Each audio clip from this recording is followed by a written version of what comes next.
Good morning students. आज हम कानून, स्वतंत्रता और समानता को आसान भाषा, उदाहरण और परीक्षा उपयोगी बिंदुओं के साथ समझेंगे। ये अध्याय हमें बताता है कि कानून कैसे हमारी स्वतंत्रता की रक्षा करता है और समाज में समानता स्थापित करता है। वीडियो को पूरा देखते रहिए, स्किप मत कीजिएगा, जिससे कि आपको सारा कुछ समझ में आता जाए। ये बीए पार्ट 1 का बहुत इंपॉर्टेंट टॉपिक है, इसको समझिएगा, जानिएगा और इससे आपके रिलेटेड जितने भी क्वेश्चंस आते हैं उनको आप अच्छे से कर सकते हो। इसमें सबसे पहला आता है कानून। तो देख लीजिए कानून क्या है, मीनिंग ऑफ लॉ। ठीक है, कानून नियमों का वो समूह है जिसे राज्य बनाता है और जिसका पालन सभी नागरिकों के लिए अनिवार्य होता है। अब परिभाषा देख लीजिए। बार बार हम कहते हैं कि कोई भी अगर लॉन्ग क्वेश्चन आता है तो उसमें परिभाषा आप ज़रूर लिखिए। देखिए परिभाषा अगर देखें सरल शब्दों में, देखिए कि कानून वे नियम है जो समाज में व्यवस्था बनाए रखने और न्याय प्रदान करने के लिए राज्य द्वारा लागू किए जाते हैं। स्वतंत्रता का अर्थ क्या है, अब ये समझ लीजिए कि व्यक्ति को अपने विचार, कार्य और जीवन की आज़ादी, ये क्या कहलाती है? स्वतंत्रता कहलाती है। स्वतंत्रता का अर्थ है कानून के भीतर रहकर अपनी इच्छा अनुसार कार्य करने की क्षमता। ठीक है, स्वतंत्रता का मतलब मनमानी नहीं बल्कि कानून के दायरे में आज़ादी। ये नहीं है कि किसी को भी मार दो जा कर के, किसी का भी राइट मार लो जाके, किसी के भी अधिकारों का हनन करो, ये आपकी स्वतंत्रता के अंतर्गत नहीं आता। स्वतंत्रता की कुछ सीमाएं हैं, इसीलिए कहा जाता है कि कानून के दायरे में जो आज़ादी दी जाती है वही मुख्य स्वतंत्रता कहलाएगी। कानून और स्वतंत्रता का संबंध जो है ये भी देख लीजिए। कानून और स्वतंत्रता एक दूसरे के पूरक हैं। अगर कानून नहीं होएगा तो लोग मनमाने ढंग से काम करेंगे, यानी कि दूसरे की स्वतंत्रता में दखल अंदाजी करेंगे। कानून स्वतंत्रता को सीमित नहीं करता बल्कि उसे सुरक्षित करता है। बिना कानून के स्वतंत्रता कैसी हो जाती है? अराजकता हो जाती है, यानी बंधन से मुक्त। अगर बंधन है तभी स्वतंत्र हैं हम, वरना दूसरे की स्वतंत्रता बहुत आराम से हानि हो जाएगा उस स्वतंत्रता का, और दूसरे आदमी की स्वतंत्रता में दखल अंदाजी मानी जाएगी। उदाहरण के लिए अगर हम देखें तो बोलने की स्वतंत्रता हमें दी गई है, लेकिन नफरत फैलाने की नहीं।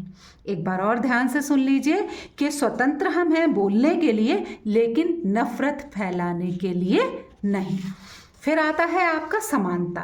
इसका क्या अर्थ है ये सुन लीजिए कि कानून की दृष्टि में सभी नागरिक बराबर हों। समानता का अर्थ होता है कि कानून की दृष्टि में सभी नागरिक बराबर हों। इसकी परिभाषा सरल शब्दों में आप याद भी कर लीजिए कि समानता का अर्थ है कि राज्य किसी व्यक्ति के साथ धर्म, जाति, लिंग या धन के आधार पर कोई भी भेदभाव ना करे। ठीक है, अब आगे देखिए कानून और समानता का संबंध क्या है। ठीक है, कानून समाज में समानता लाने का सबसे बड़ा साधन है।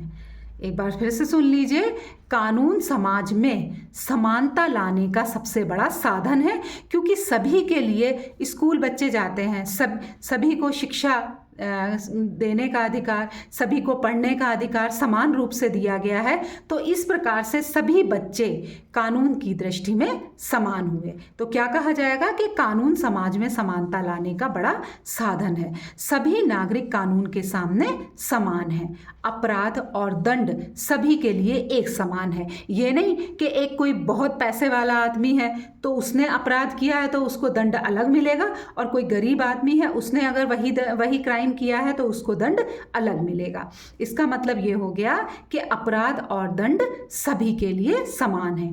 कोई भी ये नहीं कि कोई धनवान है तो उसके लिए दंड अलग हुआ और निर्धन के लिए अलग, ये बिल्कुल नहीं होएगा। कानून की दृष्टि में सभी समान माने जाएंगे। विशेषाधिकार समाप्त, किसी को स्पेशल राइट नहीं दिया जाएगा। अमीर और गरीब दोनों पर कानून समान रूप से लागू होंगे। पुरुष और महिलाओं के लिए भी समान अधिकार दिए जाएंगे। ठीक है, भारतीय संविधान में स्वतंत्रता और समानता। ठीक है, भारतीय संविधान में स्वतंत्रता और समानता, भारत का संविधान, ठीक है, स्वतंत्रता और समानता का मजबूत आधार है। याद रखिए कि भारत का संविधान स्वतंत्रता और समानता का मजबूत आधार है। स्वतंत्रता से जुड़े अधिकार देख लीजिए, ये ज़रूर लिखिएगा एग्जाम में। अनुच्छेद 19 स्वतंत्रता के अधिकार, अनुच्छेद 21 जीवन और व्यक्तिगत स्वतंत्रता का अधिकार। समानता से जुड़े अधिकार आपके अनुच्छेद 14 यानी कानून के समक्ष समानता, अनुच्छेद 15 भेदभाव का निषेध। कानून की दृष्टि में सभी बराबर हैं, किसी भी प्रकार का भेदभाव नहीं किया जाएगा। स्वतंत्रता और समानता में संतुलन, केवल स्वतंत्रता हो तो ये क्या कहलाएगा आपका, अराजकता कहलाएगी। केवल स्वतंत्रता अगर दे दी जाए तो इसको स्वतंत्रता ना नाम दे करके क्या कहा जाएगा, अराजकता कहा जाएगा। केवल अगर समानता दे दी जाए तो इसको क्या कहा जाएगा, दमन कहा जाएगा। कानून दोनों में संतुलन बनाता है, ठीक है। कानून क्या बनाता है, दोनों में संतुलन बनाता है आपका। समानता के साथ स्वतंत्रता जो मिली हुई है, इनमें संतुलन बनाने का कार्य कौन करता है, कानून करता है, ठीक है। अब देख लीजिए स्वतंत्रता और समानता में अंतर क्या है, ठीक है। देखिए स्वतंत्रता एक तरफ मैंने लिखा है, दूसरी तरफ समानता लिखा है। इसमें देख लीजिए स्वतंत्रता किस पे जोर देती है, आज़ादी पर जोर देती है। समानता बराबरी पर जोर देती है। स्वतंत्रता व्यक्ति केंद्रित है जबकि समानता समाज केंद्रित है। स्वतंत्रता अधिकार प्रधान है और आपका समानता न्याय प्रधान है, ठीक है। कानून से सुरक्षित, ठीक है। स्वतंत्रता किससे सुरक्षित है, कानून से सुरक्षित है, और समानता कानून से लागू है। बहुत ध्यान से सुनिए कि कानून से स्वतंत्रता हमारी सुरक्षित है, हमारी स्वतंत्रता जो है वो कानून सुरक्षित कर रहा है, और समानता कानून लागू होने से मिलती है, ठीक है।